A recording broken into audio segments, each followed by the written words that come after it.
তো সন্ধ্যার সংবাদে সবাইকে স্বাগত জানাচ্ছি। আমি দোলা ডলরেস। শুরুতেই জানাবো সংবাদ শিরোনাম। আগামীকালও সচিবালয় বিক্ষোভ, সারা দেশে একই কর্মসূচি পালনের আহ্বান সরকারি কর্মচারীদের। জাতীয় নিরাপত্তা সার্বভৌমত্ব নষ্ট হয় এমন কোনো কাজ করবে না সেনাবাহিনী, সেনা সদরের ব্রিফিং। সংস্কার কাজে বাধা এলে দেশের মানুষকে নিয়ে প্রতিহত করার ঘোষণা, এনসিপির নেতাদের হুঁশিয়ারি।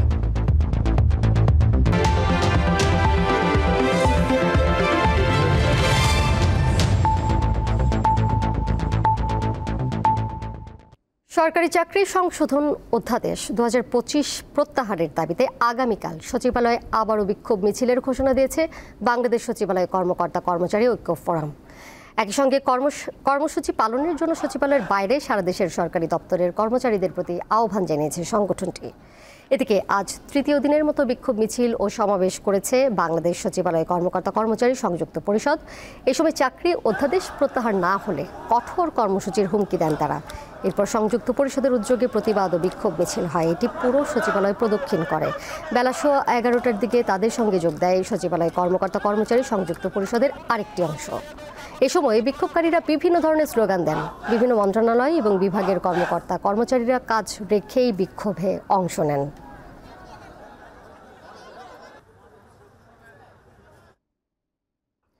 সরকারের সাথে সেনাবাহিনীর কোনো বিভেদ ও দূরত্ব নেই, বরং সরকারের নির্দেশনা মেনেই একসাথে কাজ করছে বাংলাদেশ সেনাবাহিনী।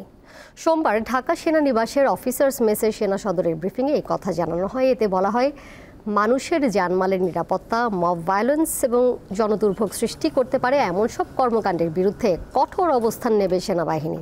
সংবাদ সম্মেলনে আরও জানানো হয়, আসছে কোরবানির ঈদে যানজট নিরসনে ট্রাফিক ব্যবস্থা ঠিক রেখে কোরবানির হাটে চাঁদাবাজি বন্ধে কঠোর অবস্থানে থাকবে সেনাবাহিনী।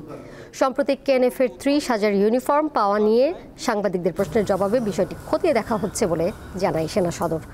সংবাদ সম্মেলনে জানানো হয়, এখন থেকে প্রতি সপ্তাহে সেনাবাহিনীর চলমান কার্যক্রম গণমাধ্যমকে অবহিত করা হবে।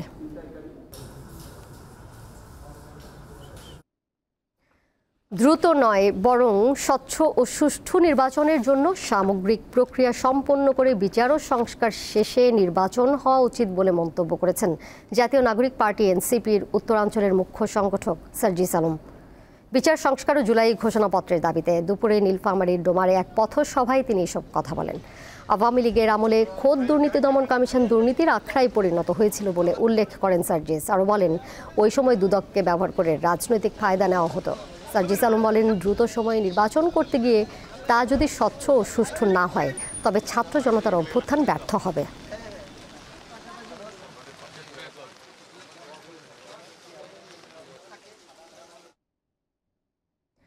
সংস্কার কাজে বাধা এলে দেশের মানুষকে নিয়ে তা কঠোরভাবে প্রতিহত করা হবে বলে হুঁশিয়ারি দিলেন জাতীয় নাগরিক পার্টি এনসিপির দক্ষিণাঞ্চলের মুখ্য সংগঠক হাসনাত আবদুল্লাহ। সকালে চট্টগ্রামে সাংগঠনিক সফরের অংশ হিসেবে আয়োজিত দ্বিতীয় দিনের পথসভা কর্মসূচি শুরুর আগে এমন হুঁশিয়ারি দেন তিনি।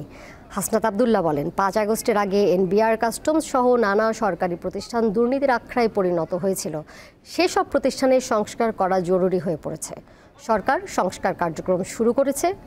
এতে সচিবালয় সহ অন্য কোথাও বাধা তৈরি করলে তা সহ্য করা হবে না।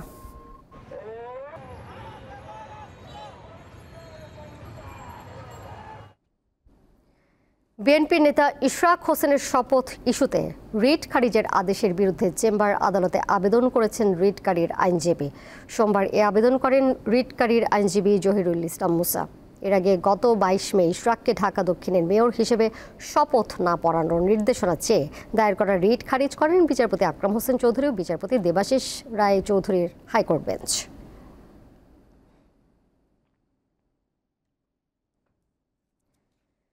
21 আগস্ট গ্রেনেড হামলা মামলায় সব আসামি খালাসের রায়ের বিরুদ্ধে রাষ্ট্রপক্ষের লিফট আপিলের শুনানি কাল। সোমবার বিচারপতি আশফাকুল ইসলামের নেতৃত্বাধীন 5 বিচারপতির বেঞ্চ এই দিন ধার্য করেন। 2 দশক আগে আওয়ামী লীগের সমাবেশে গ্রেনেড হামলার ঘটনায় করা পৃথক মামলায় বিচারিক আদালতের দেওয়া সাজার রায় বাতিল করে গত বছরের 1 ডিসেম্বর রায় দেয় হাইকোর্ট। এই রায়ের ফলে বিএনপির ভারপ্রাপ্ত চেয়ারম্যান তারেক রহমান, সাবেক স্বরাষ্ট্র প্রতিমন্ত্রী লুৎফুজ্জামান বাবর সহ গ্রেনেড হামলা মামলার আসামিরা খালাস পান। গত বছরের 19 ডিসেম্বর সুপ্রিম কোর্টের ওয়েবসাইটে হত্যা ও বিস্ফোরক মামলার পূর্ণাঙ্গ রায় প্রকাশিত হয়। হাইকোর্টের পূর্ণাঙ্গ রায় প্রকাশের পর রাষ্ট্রপক্ষ পৃথক লিভ টু আপিল করে।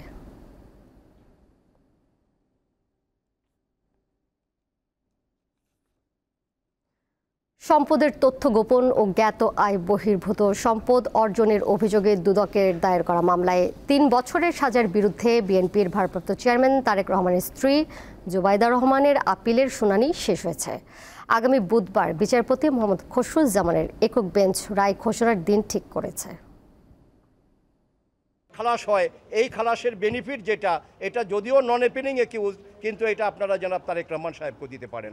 কোর্ট ইতিপূর্বে দেওয়ার নজির আছে এবং বলেছে যে সেই নজিরগুলো আমাকে দেন। আমরা আগামীকালকে দাখিল করব এবং ডে আফটার টুমোরো 28 তারিখে এটা রায়ের জন্য আছে। আমরা কোর্টের কাছে প্রার্থনা করেছি এবং আমরা আশাবাদী যে আমরা ন্যায় বিচার পাবো। মানবতা বিরোধী অপরাধের মামলায় মৃত্যুদণ্ডের রায় নিয়ে জামায়াত নেতা এটিএম আজহারুল ইসলামের করা আপিলের রায় মঙ্গলবার। প্রধান বিচারপতি সৈয়দ রিফাত আহমেদের নেতৃত্বাধীন 7 সদস্যের বেঞ্চ কাল রায় ঘোষণা করবেন। মুক্তিযুদ্ধের সময় মানবতা বিরোধী অপরাধের মামলায় 2014 সালের 30 ডিসেম্বর আজহারুল ইসলামকে মৃত্যুদণ্ড দেয় আন্তর্জাতিক অপরাধ ট্রাইব্যুনাল। ওই রায়ের বিরুদ্ধে 2015 সালের 28 জানুয়ারি আপিল করেন আজহারুল ইসলাম। শুনানি শেষে 2019 সালের 31 অক্টোবর আপিল বিভাগ মৃত্যুদণ্ড বহাল রাখে। 2020 সালের 15 মার্চ আপিল বিভাগের পূর্ণাঙ্গ রায় প্রকাশিত হয়। এরপর তা পুনর্বিবেচনা চেয়ে ওই বছরের 19 জুলাই আপিল বিভাগে আবেদন করেন আজহারুল ইসলাম। গত 26 ফেব্রুয়ারি আপিল বিভাগ রিভিউ শুনে ফের আপিল শুনানির সিদ্ধান্ত দেয়। এটি প্রথম মানবতা বিরোধী অপরাধের মামলা যেটি রিভিউ পর্যায়ে আসার পর ফের আপিল শুনানির অনুমতি পায়। নারী সংস্কার কমিশনের সুপারিশের কয়েকটি ধারার বৈধতা চ্যালেঞ্জ করে রিট খারিজ করে দিয়েছে হাইকোর্ট। সোমবার বিচারপতি ফাতেমা নজিব ও বিচারপতি শিকদার মাহমুদুর রাজির বেঞ্চ এই বিষয়ে রায় দেয়। আদালত বলেছে এই সুপারিশ এখনও বাস্তবায়ন হয়নি এবং বিষয়টি প্রিম্যাচুরড। সরকার সুপারিশ বাস্তবায়ন করলে রিটকারী চাইলে আদালতে আসতে পারেন। গত 19 মে নারী সংস্কার কমিশনের সুপারিশের কয়েকটি ধারার বৈধতা চ্যালেঞ্জ করে দায়ের করা রিটের শুনানি শেষ হয়। আদালতে রিটের পক্ষে শুনানি করেন অ্যাডভোকেট রওশন আলী, কমিশনের পক্ষে শুনানি করেন অ্যাডভোকেট ফাউজিয়া করিম ফিরোজ।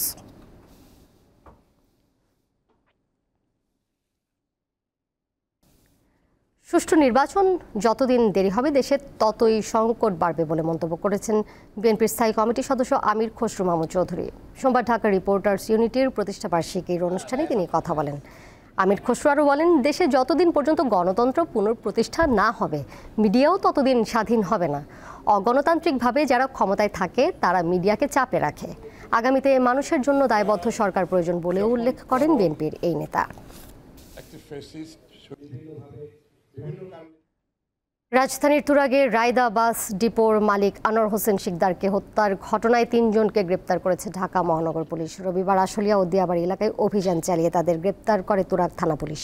গ্রেপ্তারকৃতরা হলেন সবুজ ফকির, কালাম এবং শাকিল। তাদের দেওয়া তথ্যের ভিত্তিতে মরদেহ উদ্ধার ও শনাক্ত করা হয়। সোমবার দুপুরে ডিএমপি মিডিয়া সেন্টারে এক সংবাদ সম্মেলনে এসব তথ্য জানান ডিএমপির উত্তরা বিভাগের উপকমিশনার মহিদুল ইসলাম। তিনি জানান, গত 17 জানুয়ারি সকালে আনোয়ার হোসেন শিকদার বাসা থেকে বের হয়ে আর ফিরে আসেননি। পরদিন তার স্ত্রী শিউলি আক্তার তুরাগ থানায় একটি সাধারণ ডায়েরি করেন। রায়দা বাসের ব্যবসায়িক লেনদেন নিয়ে বিরোধের জেরে পূর্ব পরিকল্পিতভাবে আনোয়ারকে হত্যা করা হয় বলে জানিয়েছে পুলিশ।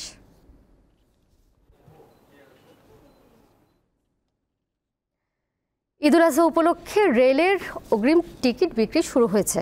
সকাল 8টা থেকে দেয়া হয় পশ্চিমাঞ্চলে চলাচল করা ট্রেনগুলোর আসনের টিকিট। এরপর দুপুর 2টায় বিক্রি শুরু হয় পূর্বাঞ্চলেরগুলো। যাত্রীদের সুবিধার্থে সব টিকিট অনলাইনে বিক্রি হচ্ছে। প্রতিজন টিকিট প্রত্যাশী 4টি আসনের টিকিট একবার একসঙ্গে সংগ্রহ করতে পারবেন, তবে কেনা টিকিট ফেরত দেওয়া যাবে না। এবার শুধু ঢাকা থেকে দেশের বিভিন্ন গন্তব্যে যাওয়া আন্তনগর ট্রেনগুলোর মোট আসন সংখ্যা 33,315টি। আগামী 7 জুন পবিত্র ঈদুল আজহা উদযাপিত হতে পারে।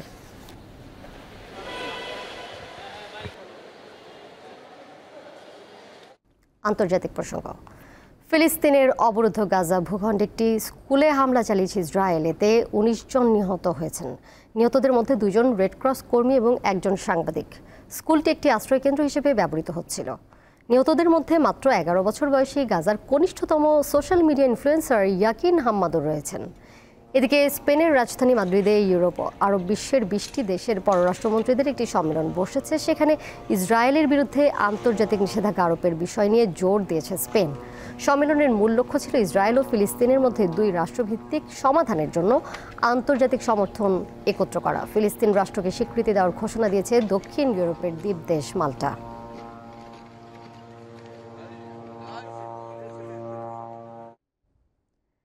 রাশিয়ার প্রেসিডেন্ট ভ্লাদিমির পুতিন উন্মাদের মতো আচরণ করছেন, এমন মন্তব্য করেছেন যুক্তরাষ্ট্রের প্রেসিডেন্ট ডোনাল্ড ট্রাম্প। যুদ্ধবিরতির আলোচনার মধ্যেই ফের ইউক্রেনে হামলা চালিয়েছে রাশিয়া। রবিবার ইউক্রেনের উপর বিমান হামলা চালায় রুশ বাহিনী। ওই হামলায় 3 শিশুসহ অন্তত 13 জন নিহত হন। পরে এই প্রসঙ্গে নিউ জার্সির মরিসটাউন বিমানবন্দরে সাংবাদিকদের সঙ্গে কথা বলার সময় ট্রাম্প পুতিনকে নিয়ে মন্তব্য করেন। তার মতে ইউক্রেনের শহরগুলিতে কোনো কারণ ছাড়াই ক্ষেপণাস্ত্র এবং ড্রোন হামলা চালানো হচ্ছে, অকারণে মানুষ হত্যা করছেন পুতিন।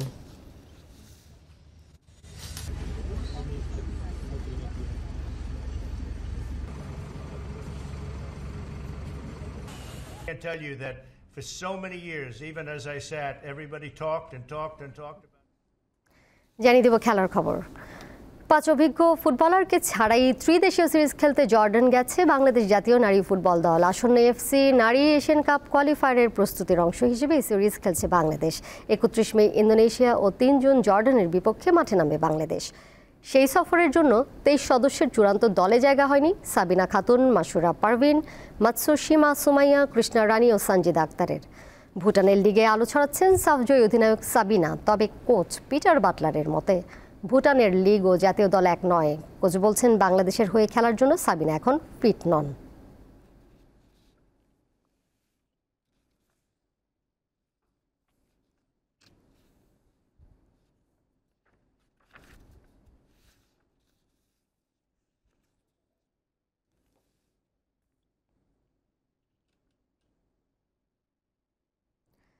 চোটের কারণে পাকিস্তানের বিপক্ষে আসন্ন 3 ম্যাচের টি-20 সিরিজ থেকে ছিটকে গেছেন মুস্তাফিজুর রহমান।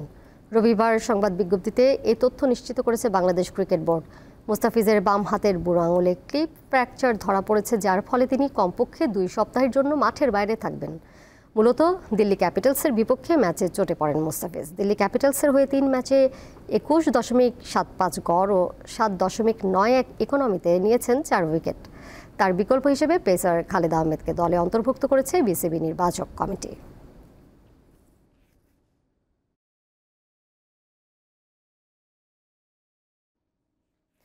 শেষ করব দীপ্ত সন্ধ্যার সংবাদ। যাবার আগে শিরোনামগুলো জানিয়ে দিব আরও একবার। আগামীকালও সচিবালয় বিক্ষোভ, সারা দেশে একই কর্মসূচি পালনের আহ্বান সরকারি কর্মচারীদের। জাতীয় নিরাপত্তা সার্বভৌমত্ব নষ্ট হয় এমন কোনো কাজ করবে না সেনাবাহিনী, সেনা সদরের ব্রিফিং। সংস্কার কাজে বাধা এলে দেশের মানুষকে নিয়ে প্রতিহত করার ঘোষণা, এনসিপির নেতাদের হুঁশিয়ারি।